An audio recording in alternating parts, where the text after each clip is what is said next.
Hi students, good morning all of you. कैसे हैं आप सब लोग? आई होप सब अच्छे होंगे। तो आज हम शुरू करने जा रहे हैं बेटा production function, chapter number 5 from micro economics. Production function एक बहुत ही इंटरेस्टिंग चैप्टर होने वाला है। इस चैप्टर में हम लोग बहुत कुछ सीखेंगे और प्रोडक्शन फंक्शन चैप्टर का लिंक तो मैं बोलता हूँ आगे आने वाले चैप्टर्स में, लाइक कॉस्ट में, रेवेन्यू में, प्रोड्यूसर्स इक्विलिब्रियम में, मार्केट में, हर जगह कुछ ना कुछ तो यूज होता ही है।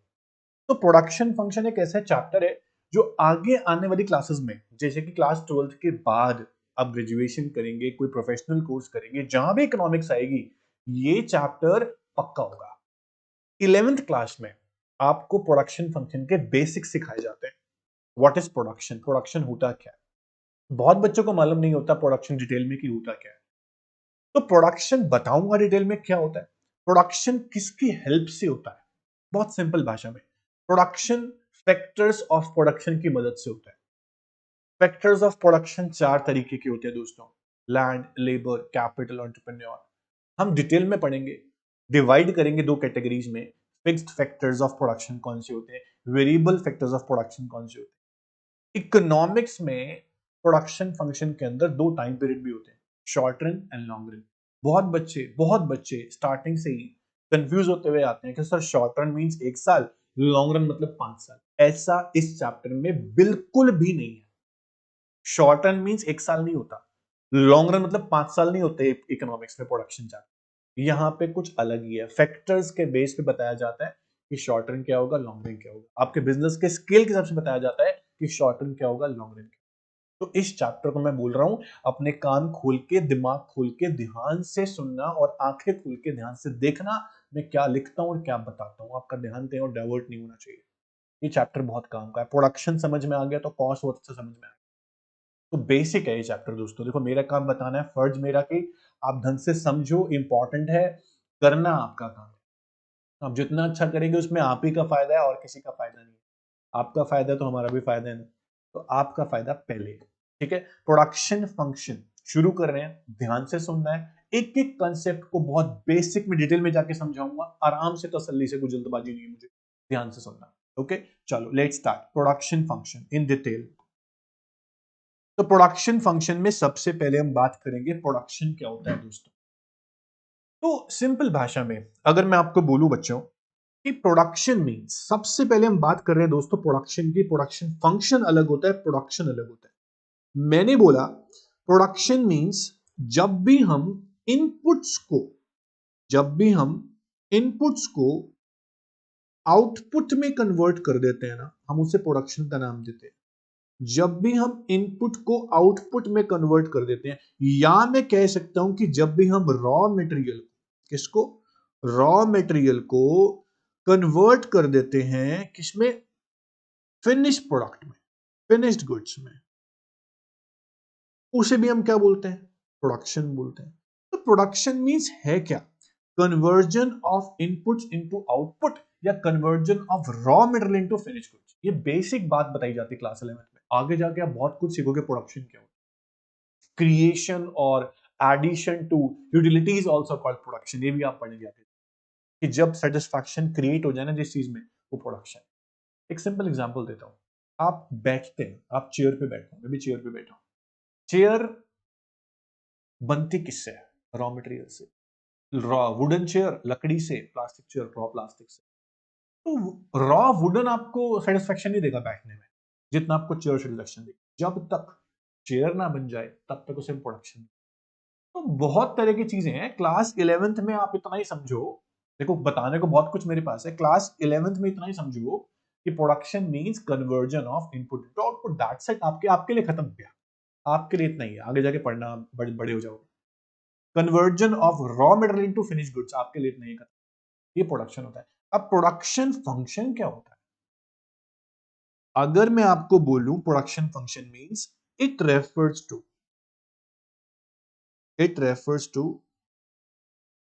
The technical relation technical relation between inputs and output. Input और आउटपुट के टेक्निकल रिलेशनशिप को हम बोलते हैं प्रोडक्शन फंक्शन। सर ऐसा क्यों बोला? बेटा प्रोडक्शन यानी आउटपुट तभी मिल पाएगी आपको जब आपके पास इनपुट्स होंगे।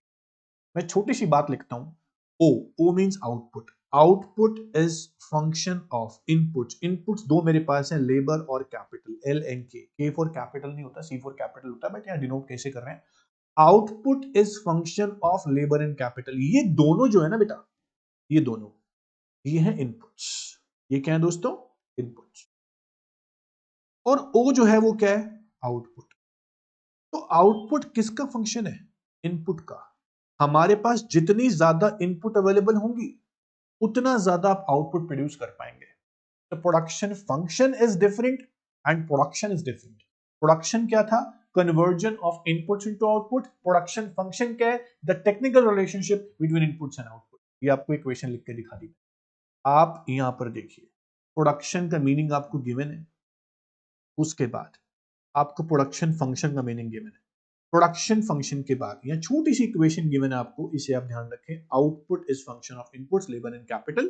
उसके बाद अब आपको समझाया जाएगा इकोनॉमिक्स में शॉर्ट रन क्या होता है, लॉन्ग रन क्या होता है, फिक्स्ड फैक्टर्स क्या होते हैं, वेरिएबल फैक्टर्स क्या होते हैं। ये दोनों टॉपिक बेसिक टॉपिक हैं, इसके बाद जाके आप चैप्टर शुरू कर सकते हैं। तो सबसे पहले बताऊंगा मैं आपको what is short run, what is long run, what is fixed factor, what is variable factor.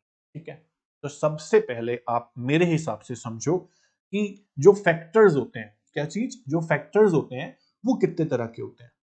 तो मैं फैक्टर्स को इनपुट्स भी कह सकता हूं, कंफ्यूज नहीं होना आपको, मैं सारी बातें बताऊंगा। फैक्टर्स जो हैं वो दो तरह के हैं हमारे पास। एक हमारे पास है फिक्स्ड फैक्टर्स ऑफ प्रोडक्शन, एक हमारे पास है variable factors of production. Okay, fixed factors and variable factors, बहुत ही आसान, बहुत ही सिंपल। फिक्स्ड फैक्टर्स वो हैं जैसे कि हम बोलते हैं land, machinery, building, equipments, tools, ये सब फिक्स्ड फैक्टर्स के अंदर आते हैं। Permanent staff, permanent staff. हम बात करते हैं अगर लेबर की, this is variable factor. Labour, raw material, ये सब क्या है, वेरिएबल फैक्टर्स है। मेरी बात समझना, क्यों बोल रहा हूं इनको वेरिएबल फैक्टर और क्यों बोल रहा हूं इनको फिक्स्ड फैक्टर्स, सुनना ध्यान से। देखो बेटा, फिक्स्ड फैक्टर्स वो है जिनको हम आसानी से शॉर्ट रन में बदलते नहीं है, इनको हम लॉन्ग रन में बदलते हैं। तो अब शॉर्ट रन क्या है, लॉन्ग रन क्या है, ये भी साथ साथ समझ लेते हैं। इकोनॉमिक्स में कभी मत बोलना कि शॉर्ट रन मतलब कि एक साल। Short run means as long as fixed factors are fixed, as long as fixed factors remain unchanged। जब तक फिक्स फैक्टर्स को बदला ना जाए तब तक समझ लो आपका शॉर्ट रन चल रहा है। मैं इससे आसान नहीं बता सकता, कोई भी नहीं बताएगा इससे आसान आपको। शॉर्ट रन इकोनॉमिक्स में वो है जब तक आप फिक्स फैक्टर्स को ना बदलें तब तक आपका शॉर्ट रन चल रहा है। जिस दिन आपके फिक्स फैक्टर्स बदल गए उस दिन लॉन्ग रन शुरू हो गया बेटा। सुनो ध्यान से, लॉन्ग रन क्या होता है, लॉन्ग रन क्या होता है, when fixed factors, when fixed factors become variable. जिस दिन फिक्स्ड फैक्टर्स बदल दिए गए वो लॉन्ग रन हो जाएगा। हम कह सकते हैं ऑल फैक्टर्स जब वेरिएबल हो गए तो वो लॉन्ग रन है। मेरी बात समझो, मैं आपको एग्जांपल देता हूं एक प्रोडक्शन का। मान लो एक फैक्ट्री, एक फैक्ट्री है, आपने वहां एक मशीन लगाई, एक फैक्ट्री के लिए लैंड परचेज किया, एक लैंड, एक पीस ऑफ लैंड, एक मशीन लगाई, ठीक है, थोड़े से टूल्स इक्विपमेंट आपने लगा दिए, आपने फिक्स फैक्टर लगा दिए, लैंड भी लगा दिया, इक्विपमेंट, टूल्स और machine, these are fix factors आपने लगा दिए, ठीक है। उसके बाद आपको लेबर भी चाहिए जो रोज रोज चेंज होगी, कभी ज्यादा कभी कम, रॉ मटेरियल कभी ज्यादा कभी कम आएगा। जो चीज कभी ज्यादा कभी कम आ रही है, प्रोडक्शन को बढ़ाना है आपको रॉ मटेरियल ज्यादा डालना पड़ेगा। आज प्रोडक्शन कम करना है, आपको रॉ मटेरियल कम डालना पड़ेगा। ये फैक्टर वेरिएबल होते हैं जो बदलते रहते हैं आउटपुट के साथ। लेकिन मशीन आपकी एक ही है, मशीन आपकी एक ही है, लैंड आपका एक ही है। एक दिन ऐसा आएगा जब आपको अपने प्रोडक्शन का स्केल बढ़ाना होगा, बहुत बड़ा स्केल बनाना, आपको एक और फैक्ट्री खोलनी है, फ्रेंचाइजीज, बड़ी बड़ी चीज, आपके सपने हैं। उस दिन एक मशीन से आप कुछ नहीं कर पाओगे, आपको दो मशीनें लेनी। हो सकता है आप साथ वाला प्लॉट खरीद लो, लैंड खरीद लो, 2 पीस ऑफ लैंड हो गए, मशीन एक और रख लो। उस दिन मैं बोलूंगा मशीन 1 से 2 हो गई। जिस दिन मशीन 1 से 2 हो गई, इट मींस आपके फिक्स फैक्टर्स पहले 1 थे, अब 2 हो गए, एक और डाल दी, 3 हो गई, आपका लॉन्ग रन शुरू हो गया। अब मुझे बताओ, क्या जरूरी है कि 5 साल बाद डालोगे एक और मशीन? अब क्या पता 3 साल में डाल दूंगा, क्या पता 8 साल बाद डालो। तो इकोनॉमिक्स में लॉन्ग रन क्या है? जिस दिन फिक्स फैक्टर्स को बदला जाएगा, बदला मतलब पुराना हटा के नया नहीं लगाया जाएगा, इंक्रीज किया जाएगा। 1 से 2, 2 से 3, आप फिक्स फैक्टर्स और बढ़ा रहे हो, आप फिक्स इन्वेस्टमेंट और कर रहे हो, आपका लॉन्ग रन शुरू हो गया दोस्तों। तो इकोनॉमिक्स में लॉन्ग रन मींस जब फिक्स फैक्टर्स को बदल दिया जाए, long run. Fix factors fixed है, आप प्रोडक्शन बढ़ा रहे हो सिर्फ वेरिएबल फैक्टर को बढ़ा के, वो शॉर्ट रन चल रहा है। आप मशीन उतने की तो नहीं है, एक ही मशीन आपके पास, आप रॉ मटेरियल बढ़ा रहे हो, लेबर बढ़ा रहे हो उसी मशीन को, तो आपका शॉर्ट रन चल रहा है। तो शॉर्ट रन मींस जब प्रोडक्शन को बढ़ाया जा रहा है सिर्फ वेरिएबल फैक्टर्स को चेंज करके, फिक्स को नहीं। लॉन्ग रन मींस जब प्रोडक्शन के स्केल को बढ़ाया जा रहा है, आप उसमें फिक्स फैक्टर भी चेंज कर रहे हो, वेरिएबल फैक्टर भी चेंज कर रहे हो, ये आपका लॉन्ग रन है। मेरी बात समझ में आ रही होगी, बहुत आसान बताया मैंने आपको। तो फिक्स फैक्टर्स क्या होते हैं बता दिए। Fix factors are those factors which are fixed in short term. बस सिंपल सी बात है, उसको हम चेंज नहीं कर सकते शॉर्ट टर्म में। फिक्स फैक्टर्स को चेंज कब कर सकते हैं? आप बोलोगे sir long run. Fixed factors are those factors which cannot be changed in short run, which can be changed only in long run. Variable factors are those factors which can be changed in short run as well as in long run. तो उनका मतलब ही है change होना, variable, labour variable factor, raw material variable factor. ये था आपका fix factor and variable factor. I think आपको समझ में आया होगा, मुझे बहुत अच्छा लगेगा आपको समझ में आया होगा। तो fix factors, variable factors, short run, long run, दोनों मेरे को बता दिया। अब आप डिफरेंस कर लेना, ठीक है, साफ साफ लिखा हुआ है। वेरिएबल फैक्टर्स वो हैं जो आउटपुट के साथ साथ चेंज होते रहते हैं, लेकिन फिक्स फैक्टर्स सीधा आउटपुट के साथ साथ चेंज नहीं होते। फिक्स फैक्टर्स चेंज होते हैं लॉन्ग रन में। एग्जांपल है building, plant, permanent staff, machinery, okay, raw material, power, fuel, ये सब क्या है? Variable factor. आप शॉर्ट रन में भी चेंज कर। ये था आपका short run, long run, fix factors, variable factors. समझ में आ गया ना? अब आपका शुरू होगा मेन चैप्टर। यहां तक आपको समझ में आ गया तो बहुत बढ़िया है, आगे और अच्छा समझ में आएगा। अब हम शुरू करेंगे।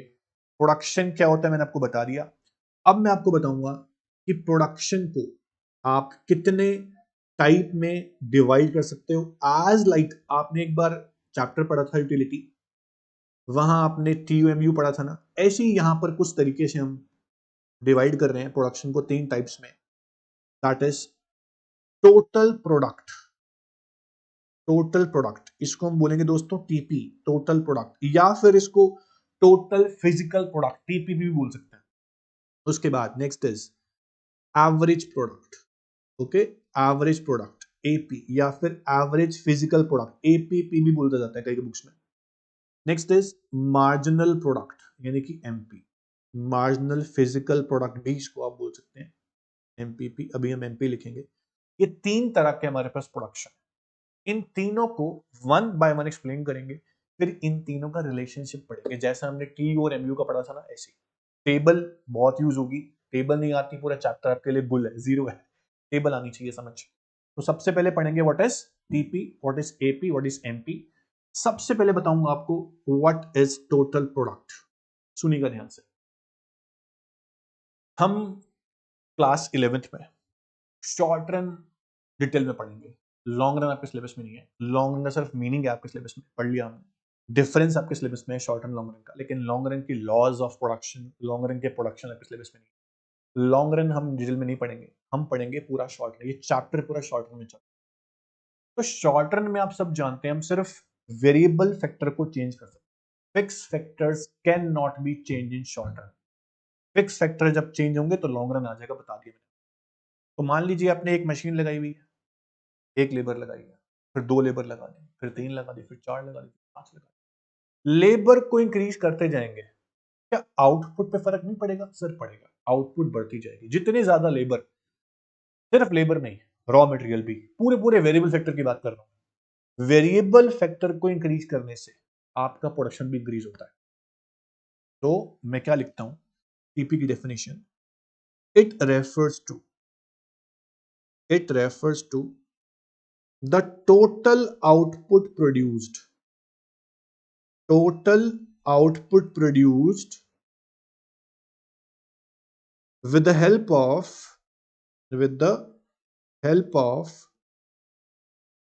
available factors of production, या गिवन फैक्टर्स ऑफ प्रोडक्शन। जितनी टोटल आउटपुट आपने प्रोड्यूस की है with the help of given factor of production, चाहे शॉर्ट रन हो चाहे लॉन्ग रन हो, is known as TP, total product. AP क्या होता है? बहुत सिंपल है, it refers to the per unit of total output produced, यानी कि टीपी, पर unit of total output produce. मेरी बात समझना, अगर मैं ये बोलूं कि 4 लेबर ने 80 यूनिट्स प्रोड्यूस किए, किसकी? मान लीजिए पेन की 80 यूनिट्स पेन प्रोड्यूस किए 4 लेबर ने, तो एवरेज प्रोडक्ट का मतलब क्या है कि एक लेबर ने कितना प्रोडक्शन किया है, टीपी डिवाइड बाय लेबर। बहुत सिंपल है, 80 यूनिट्स पेन बनाए थे 4 लेबर ने, तो एक लेबर ने कितने बनाए दोस्तों? 20 यूनिट्स। This is AP. बहुत सिंपल है, एवरेज प्रोडक्ट मतलब होता है कि एक लेबर ने per unit of variable factor कितना प्रोडक्शन किया। AP, it refers to the per unit of total output, कि एक लेबर ने एक वेरिएबल फैक्टर की वजह से कितना आउटपुट बना है, वो आपका एपी है। अगर आपको टोटल प्रोडक्ट निकालना है ना, तो आप एवरेज प्रोडक्ट को भी मल्टीप्लाई कर सकते हो लेबर से। देखो 20 इंटू 4 इज इक्वल टू 40। अगर मैं एपी को लेबर से मल्टीप्लाई करता हूं, टीपी आ सकता है, और टीपी को लेबर से डिवाइड करूं तो एपी आ सकता है। तो एवरेज प्रोडक्ट और टोटल प्रोडक्ट, आई थिंक आपको अच्छे से समझ में आ गया होगा। ठीक है, टोटल प्रोडक्ट क्या था? Total output produce with help of given inputs, और एपी क्या है? पर यूनिट ऑफ टोटल आउटपुट, यानी कि एक लेबर ने, एक वेरिएबल फैक्टर ने, आप बोल सकते हो कितना प्रोडक्शन। अब एक थोड़ी सी डिटेल में और जाता हूं मैं। हमने 4 लेबर लगाए, 80 पेन प्रोड्यूस हुए। हमने 5 लेबर लगाए, 100 पेन प्रोड्यूस हुए। तो एक लेबर फालतू यानी एक्स्ट्रा लगाने से आपके 20 पेन एक्स्ट्रा प्रोड्यूस हुए। वो 20 पेन जो है ना, वो है मार्जिनल प्रोडक्ट। सुनना सुनना ध्यान से, it refers to the change in TP, total production में जितना भी चेंज हुआ। अब चेंज कैसे होगा TP? By employment of one more, सिर्फ एक की बात कर रहे हैं, one more unit of variable factor. एक लेबर यानी कि एक वेरिएबल फैक्टर एक्स्ट्रा लगाने से जो टोटल प्रोडक्शन में चेंज आया, दैट इज एमपी। फॉर्मूला क्या बनेगा दोस्त? MP is equals to TPN minus TPN minus 1, जैसा कि आपने यूटिलिटी चैप्टर में किया था, आपने एमयू निकाला था टीयू से। ऐसे ही मैंने एग्जांपल क्या दिया कि 4 लेबर लगाने से आपने 80 पेन प्रोड्यूस किए थे, और जब 5 लेबर लगाई तो आपने 100 पेन बनाए। इट मींस आपने एक लेबर फालतू लगाने से 20 पेन एक्स्ट्रा प्रोड्यूस किए। मैंने 100 में से 80 को माइनस किया, इट मींस मैंने टीपीएन माइनस 1 किया, नया प्रोडक्शन माइनस पुराना वाला production, that is MP, marginal product. लेकिन अगर यूनिट्स जंप्स में होती है, मैंने बोला होता 4 लेबर ने 80 पेन बनाए और मैंने 3 लेबर और लगा दी, यानी कि 7 लेबर, 120 पेन बने, तो आपको एमपी निकालना है। फिर आप कैसे निकालेंगे? फिर आप बोलेंगे change in TP divide by change in labour. आप इस फॉर्मूले की मदद से निकालें। एग्जांपल देता हूं, 4 लेबर ने 80 पेन बनाए थे, 7 लेबर ने 120 पेन बनाए हैं, तो एमपी निकालो।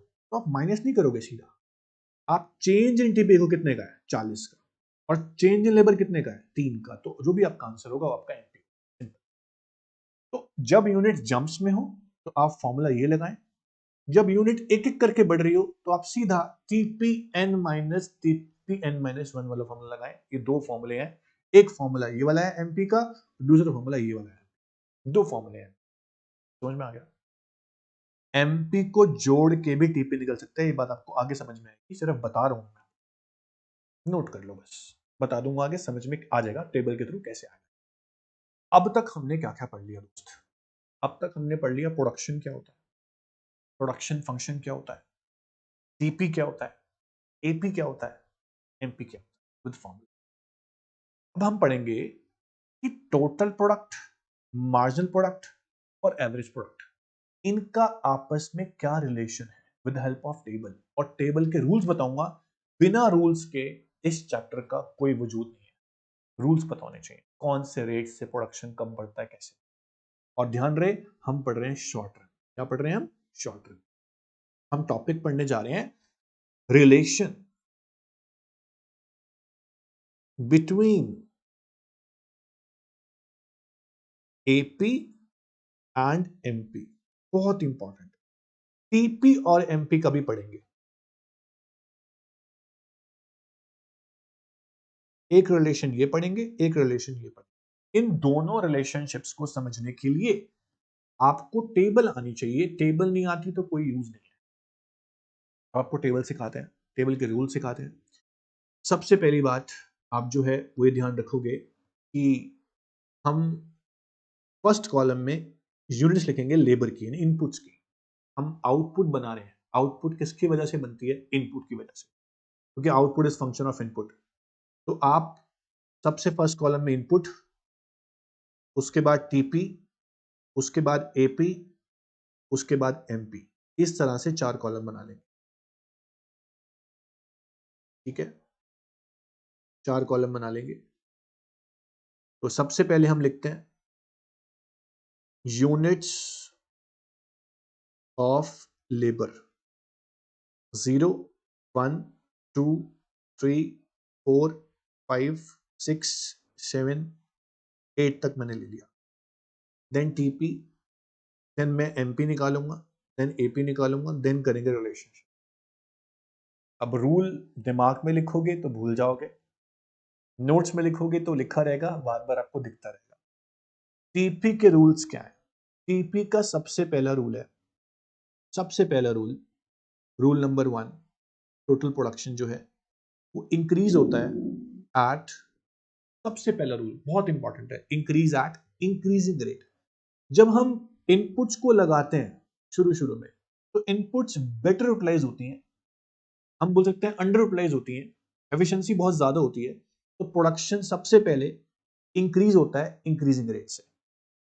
दूसरा रूल है इंक्रीज एट डिक्रीजिंग रेट।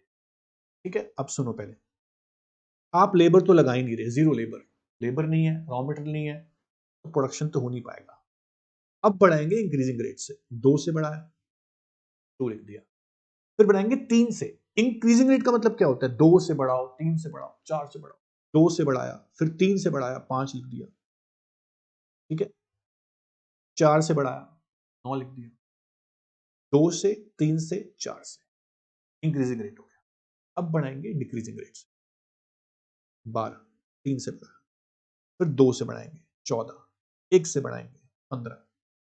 मेरी बात समझना, सबसे पहले मैंने रूल लिखा, rule number 1, TP increase at increasing rate. दूसरा रूल है, देखो लेबर बढ़ा रहे हो आप, वेरिएबल सेक्टर बढ़ा रहे हो, प्रोडक्शन तो बढ़ना ही है, बट एक टाइम आएगा जब प्रोडक्शन इंक्रीजिंग रेट से बढ़ना बंद हो जाएगा, फिर डिक्रीजिंग रेट से बढ़ना शुरू होगा, इंक्रीज एट डिक्रीजिंग रेट। ये दूसरा रूल है। फिर एक पॉइंट ऐसा आएगा, देखो हर बिजनेस में एक पॉइंट ऐसा आता है जहां प्रोडक्शन मैक्सिमम पहुंच जाता है। अनलिमिटेड प्रोडक्शन नहीं कर सकते, अनलिमिटेड प्रोडक्शन आप नहीं कर सकते, तो आपका टीपी मैक्सिमम और कांस्टेंट पहुंच जाएगा। उसके बाद भी अगर आप प्रोडक्शन करना चाहोगे, फैक्टर्स की एफिशिएंसी खत्म हो जाएगी, टीपी आपका फॉल होना शुरू हो जाएगा। हर बिजनेस का ये फेज होता है, टीपी स्टार्ट्स फॉलिंग। ये 4 रूल है। पहले इंक्रीज होगा इंक्रीजिंग रेट से, फिर डिक्रीजिंग रेट से, फिर हाईएस्ट पहुंचेगा, फिर फॉल हो जाएगा। सेम मेरा देखो, पहले बढ़ रहा है यहां तक इंक्रीजिंग रेट से, 2 से, फिर 3 से, फिर 4 से, फिर बढ़ रहा है डिक्रीजिंग रेट से, 3 से, फिर 2 से, फिर 1 से, फिर पहुंच गया maximum and constant, then starts falling. ये टीपी का रूल है। ये टेबल आपको याद हो गई ना दोस्तों, पूरा चैप्टर यूं समझ में आ जाएगा। बच्चे टेबल याद नहीं करते हैं, बोलते हैं अपने आप बना लेंगे हम एग्जाम में टेबल। यार अपने आप कैसे बना? आपको रूल मैंने बताए हैं, उस रूल के अकॉर्डिंग टेबल बनाइए। सेम रूल की टेबल आप खुद बनाओगे, टाइम लगेगा आपको बनाकर दे दिया, आप इसे याद करो। ठीक है, 2 5 9 12 14 15 15 14, ये याद नहीं होती। एक तरीका और मेरे पास भी है, आप एमपी निकाल लो पहले। Dash TP N minus TP N minus 1 से निकलता है, पहले डैश आया, फिर 2 minus 0 2, 5 minus 2 is 3, then 4, then 12 minus 9 is 3, फिर 2 1, 15 में से 15 जाएंगे, 0 आएगा, -1। अब ये याद कर लो, 2 3 4 3 2 1, 2 3 4 3 2 1 हो जाएगा, 0 -1। ऐड करके टीपी निकाल सकते हो। एमपी को ऐड करो, 2 + 3 5, 5 + 4 9, जैसे सीएफ निकालते हैं, क्यूमुलेटिव फ्रीक्वेंसी। 9 + 3 12, 12 + 2 14, 14 + 1 15। मैंने बोला था ना कि एमपी को ऐड करके टीपी निकल जाएगा, वैसे निकल। तो टीपी के फॉर्मूले बन गए कई। एमपी याद कर लो, टीपी निकल जाएगा। कोई भी एक याद करना पड़ेगा, कोई तो एमपी या तो टीपी। एपी आप निकाल लो, टीपी डिवाइड बाय क्यू करके, टीपी डिवाइड बाय लेबर करके। तो डैश 2/1 2, 5/2 2.5, 9/3 3, 12/4 3, 14/5 2.8, 15/6 2.5, 15/7 2.1, 14/8 1.7। ये आपका आ गया एपी। इस तरह से आप टीपी एपी एमपी निकाल। आपको इस चैप्टर में सिर्फ टीपी याद करना है। टीपी याद नहीं हो तो एमपी याद कर लो, चल जाएगा। पर याद तो करना पड़ेगा एक ना एक। एक भी याद नहीं किया तो कैसे बात बनेगी दोस्तों, कैसे कर पाओगे रिलेशनशिप? तो एमपी याद कर लो, ज्यादा आसान होता है, टीपी निकाल सकते हो। याद अब हम कर सकते हैं टीपी और एमपी का रिलेशन, एपी और एमपी का रिलेशन। तो आज सिर्फ 2 रिलेशन करेंगे हम, बाकी नेक्स्ट क्लास में करेंगे चैप्टर को। तो अभी हम पढ़ने जा रहे हैं relation of TP and MP. Relation of TP and MP. Table आप लोग के बना चुके हो आप। अब आप सिर्फ और सिर्फ क्या बनाओगे दोस्तों? डायग्राम, ताकि हम रिलेशनशिप समझा पाए। डायग्राम में एक्स एक्सिस पे आप लिखोगे यूनिट्स ऑफ लेबर, और वाई एक्सिस पे लिखोगे आप टीपी और एमपी, जिसका रिलेशनशिप करने जा रहे हो। अब प्लॉटिंग आपको करनी अच्छे से आती है। यूनिट्स आपने मैक्सिमम मेरे ख्याल से 7 या 8 तक लिए, 8 तक लिए, तो 8 तक आप प्लॉट कर लो। 1 2 3 4 5 6 7 और ये 8। आपका टीपी जो है मैक्सिमम टू मैक्सिमम 15 तक गया। तो आप 2 का स्केल ले लें, 2 4 6 8 10 12 14 16 18 20। बहुत है। सबसे पहले टीपी प्लॉट करेंगे। 1 पे 2 है, फिर 2 पर 5 है, 3 पे 9 है, फिर 4 पे 12 है। ऐसे प्लॉट करते हैं। पहले 2, फिर 5, पहले 2 प्लॉट किया, फिर 2 पे 5 है, फिर 3 पे 9 है, 4 पे 12 है, फिर 5 पे 14 है, 6 पे 15 है, 7 पे 15 है, फिर 8 पे 14 है। ये आपने टीपी प्लॉट कर लिया। बहुत सुंदर तरीके से इसको ज्वाइन कर दो आप। ये इंक्रीजिंग रेट होता है पहले, ये इंक्रीजिंग रेट होता है, ध्यान रखें, इसे इंक्रीजिंग रेट बोलते हैं, ऐसे जाएगा। फिर ये आपका डिक्रीजिंग रेट होता है, जो ऐसे जाता है। ये डिक्रीजिंग रेट होता है। ये आपका मैक्सिमम पॉइंट भी हो गया। उसके बाद टीपी फॉल होना शुरू हो गया। ये 3 फेज में मैंने इसको डिवाइड कर दिया बहुत सुंदर तरीके से। ये आपका फर्स्ट, ये आपका सेकंड, ये आपका थर्ड। 3 रिलेशनशिप बनेंगे, 4 बनेंगे वैसे तो, एक मैक्सिमम पॉइंट का भी बनेगा। अब एमपी बनाते हैं। एमपी 1 पे 2 है, फिर 2 पे 3 है, फिर 4 है, फिर 3 2 1 है। प्लॉट कर देते हैं। पहले 2, फिर 3 है, फिर 3 पे 4 है, फिर 3 है, फिर 2 है, फिर 6 पे 1 है, 7 पे 0 है, फिर -1। ये आपका इस तरह से एमपी प्लॉट हो जाएगा। 7 पे आपका एमपी 0 है, तो 7 पे 0 से लेकर गया हूं मैं बिल्कुल। इस पॉइंट को आप ज्वाइन करेंगे मैक्सिमम पॉइंट से। जहां एमपी 0 है ना, उसको टीपी के मैक्सिमम पॉइंट से ज्वाइन करेंगे और लिख देंगे यहां पर एमपी इज इक्वल टू 0 और टीपी आपका यहाँ पे मैक्सिमम भी है और कांस्टेंट भी है। देखो कितने सुंदर तरीके से मैंने डायग्राम बनाया है। अब रिलेशनशिप हम अच्छे से समझा सकते हैं। ऐसे आप डायग्राम बनाना, सुंदर सुंदर पूरे पूरे मार्क्स में। टेबल नहीं आती, डायग्राम ऐसा नहीं बनेगा। अब सबसे पहला रिलेशन टीपी और एमपी का क्या बनेगा? टीपी की बात पहले करेंगे। व्हेन टीपी इंक्रीज, सबसे पहले टीपी इंक्रीज हो रहा है। टीपी इंक्रीज कौन से रेट से बढ़ रहा है? आप ध्यान से देखो, टीपी इंक्रीजिंग रेट से बढ़ रहा है। पहले 2 से, फिर 3 से, फिर 4 से। तो TP increase at increasing rate. जैसे जैसे टीपी इंक्रीजिंग रेट से बढ़ रहा है, वैसे वैसे ध्यान से देखो आपका एमपी भी इंक्रीज हो रहा है। यहां तक की बात हो रही है, बस एमपी भी आपका इंक्रीज हो रहा है। तो when TP increase at increasing rate, MP also increases. MP बढ़ रहा है, मैंने लिख दिया एमपी ऑल्सो इंक्रीजेस। ये पहला रिलेशनशिप यहां तक का हो गया। टीपी जब तक इंक्रीजिंग रेट से बढ़ रहा है तब तक एमपी भी आपका इंक्रीज हो रहा है। अब दूसरा रिलेशन आपका यहां से बनेगा। अब टीपी फिर से बढ़ रहा है, बढ़ता हुआ जा रहा है, दिख रहा होगा कौन से रेट से बढ़ रहा है, आप टेबल में देख लो। आपका टीपी पहले 3 से बढ़ रहा है, फिर 2 से बढ़ रहा है, फिर 1 से बढ़ रहा है, तो डिक्रीजिंग रेट हो गया। तो एमपी भी आपका फॉल हो रहा है। देखो 3 2 1। जब टीपी डिक्रीजिंग रेट से बनेगा, when TP increase at diminishing rate या डिक्रीजिंग रेट, ये दूसरा रिलेशन है आपका। जब टीपी डिक्रीजिंग रेट से बढ़ रहा है, देन एमपी फॉल्स। फॉल हो रहा है, तभी मैंने फॉल लिखा है, तुक्का नहीं मार रहा मैं। टीपी बढ़ रहा है डिक्रीजिंग रेट से, तो एमपी आपका फॉल हो रहा है। तीसरा रिलेशन ध्यान से देखो, टीपी आपका मैक्सिमम और कांस्टेंट हो गया, एमपी आपका 0 है। ये आपको डायग्राम में बहुत सुंदर तरीके से दिखेगा। जब टीपी आपका मैक्सिमम है देखो, तो एमपी आपका 0। ये भी एक रिलेशनशिप है। ये भी एक रिलेशनशिप है कि when TP is maximum and constant, when TP is maximum and constant, MP is equals to 0। चौथा पॉइंट कौन बताएगा? इस पॉइंट के बाद ध्यान से देखें, आपका टीपी फॉल होना शुरू हो गया। जैसे ही टीपी फॉल हुआ, एमपी बेचारा गड्ढे में गिर गया, नेगेटिव चला। तो व्हेन टीपी स्टार्ट्स फॉलिंग, चौथा पॉइंट, व्हेन टीपी यानी total product starts falling, MP becomes negative. MP becomes negative. जब टीपी फॉल होना शुरू होता है, एमपी नेगेटिव चला जाता है, हमने बताया। ये आपका था टीपी और एमपी का रिलेशन। नोट्स में बहुत शानदार तरीके से आपको प्रेजेंट किया हुआ है यहाँ पे टीपी एमपी का रिलेशनशिप, आप देख सकते हैं। ये सबसे नीचे मिलेगा आपको।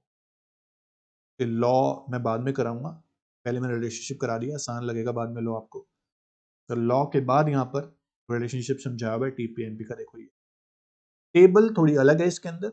आप मेरी वाली टेबल करना चाहो, ये भी मेरी वाली है नोट्स में। वैसे भी आप जो क्लास में कर रहे हो उसे नोट करो, आसान है, छोटी टेबल है। ये भी आप कर सकते हो जो आपको अच्छी लगे। डायग्राम दोनों से सेम बनेगा। ये 4 रिलेशनशिप के सामने दिख रहे होंगे आपको, 1 2 3 4। चारों रिलेशनशिप सेम टू सेम मैंने आपको यहां पर समझाया अभी अभी। ये आपका टीपी और एमपी का रिलेशनशिप। अब आपका आता है एपी और एमपी का रिलेशनशिप। एपी और एमपी का रिलेशनशिप आपके सामने आता है। टेबल हमने बना ही लिया, हमने सिर्फ डायग्राम बनाना है और इसके अंदर भी आपके 4 रिलेशनशिप है, इन चारों को समझाना है। ये 4 रिलेशनशिप समझाएंगे और देन टॉपिक खत्म करेंगे, क्लास भी खत्म। ओके, तो एपी और एमपी के रिलेशन की बात करते हैं। चैप्टर खत्म हो रहा है यहाँ पे, पर ये चैप्टर खत्म नहीं हुआ आपका। इससे पहले एक लॉ ऑफ वेरिएबल प्रोपोर्शन है शॉर्ट रन की, और लॉ ऑफ डिमिनिशिंग रिटर्न्स भी है। ये दोनों लॉ नेक्स्ट क्लास में कराई जाएंगी। आज हम एपी एमपी के रिलेशनशिप तक बात करेंगे बस।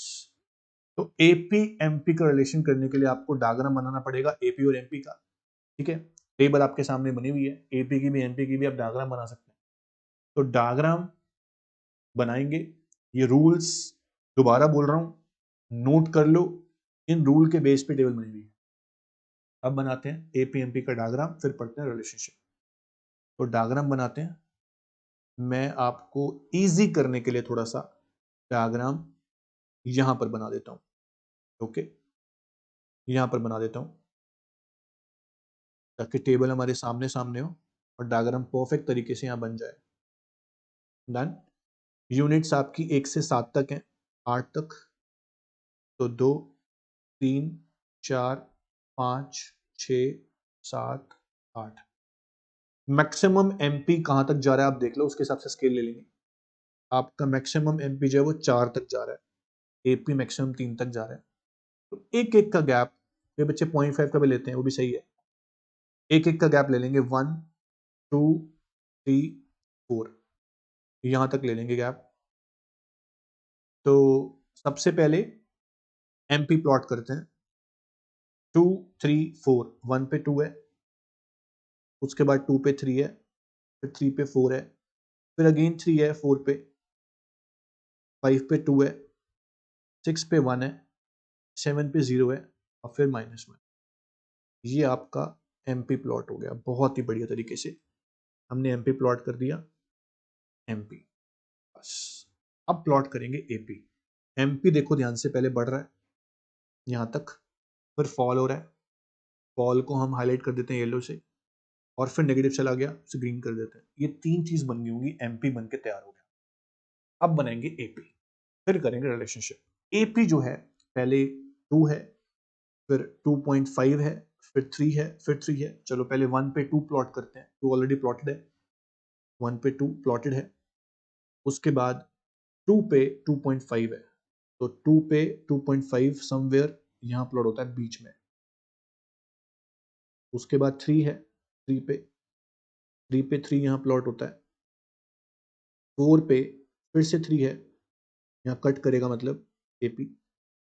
3 के बाद फिर 2 है, सॉरी 2.8 है 5 पे, 2.8 के बाद 2.5 है 6 पे, उसके बाद 2.1 है 7 पे, उसके बाद 1.7 है 8 पे।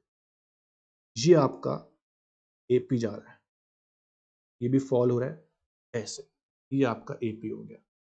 पहले एपी राइज हो रहा है, एमपी भी राइज हो रहा है और फॉल भी हो गया, फिर आपका एपी फॉल हो रहा है। अब इस पॉइंट पे आप लिख दोगे AP is equals to MP, क्योंकि कट कर। अब समझाएंगे इन दोनों का रिलेशन बहुत आसान तरीके से, बहुत सही तरीके से।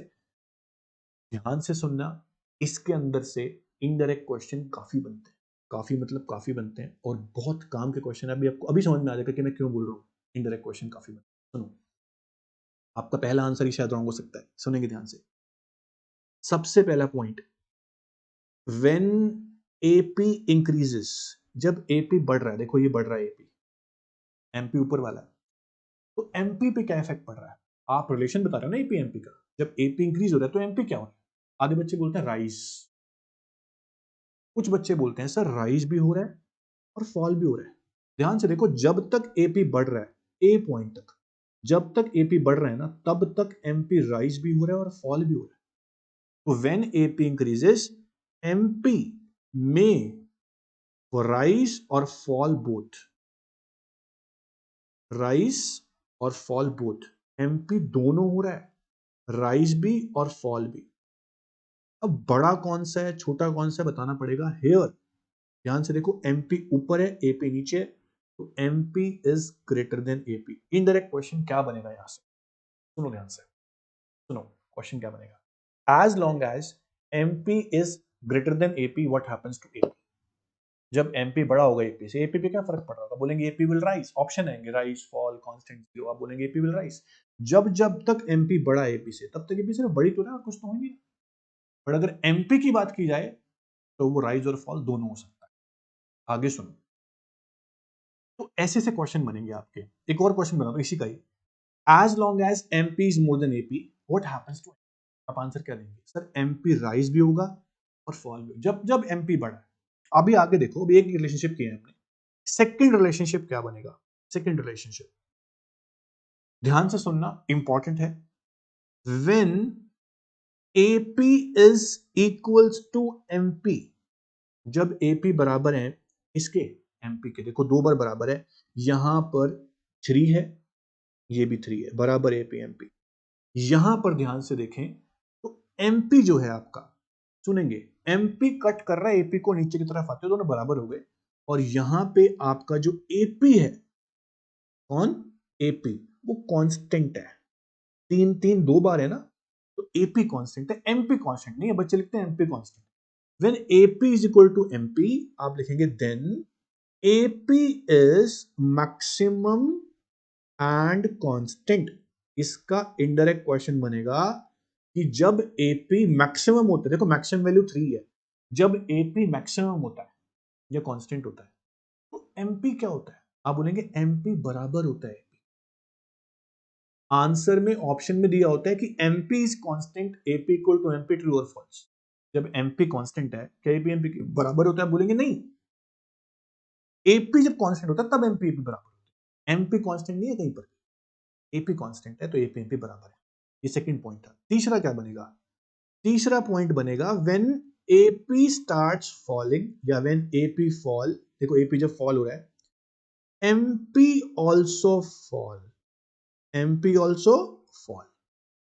क्लियर, एमपी जो है वो छोटा है एपी से, ध्यान से देखो, एमपी छोटा है एपी से, तो इनडायरेक्ट क्वेश्चन बन गया, जब एमपी छोटा होगा एपी से, तो एपी क्या हो रहा होगा, फॉल, एमपी भी क्या हो रहा होगा, फॉल।